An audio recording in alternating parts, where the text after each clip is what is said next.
It's the easiest ponytail you've ever done. So what do we need? A hairbrush and a hair clip. We want to start from just brushing our hair. Then I separate a few pieces from the front side of my hair. I'm gonna be just brushing my hair up top. Next step is separating your hair in the middle. And here comes the main secret. You just twist one side over another and attaching hair clip. And that's it.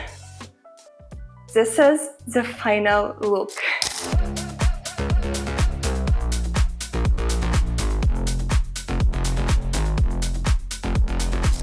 Can you imagine something easier than this hairstyle? My dull hair has never been looking so freaking good. It's like, wow.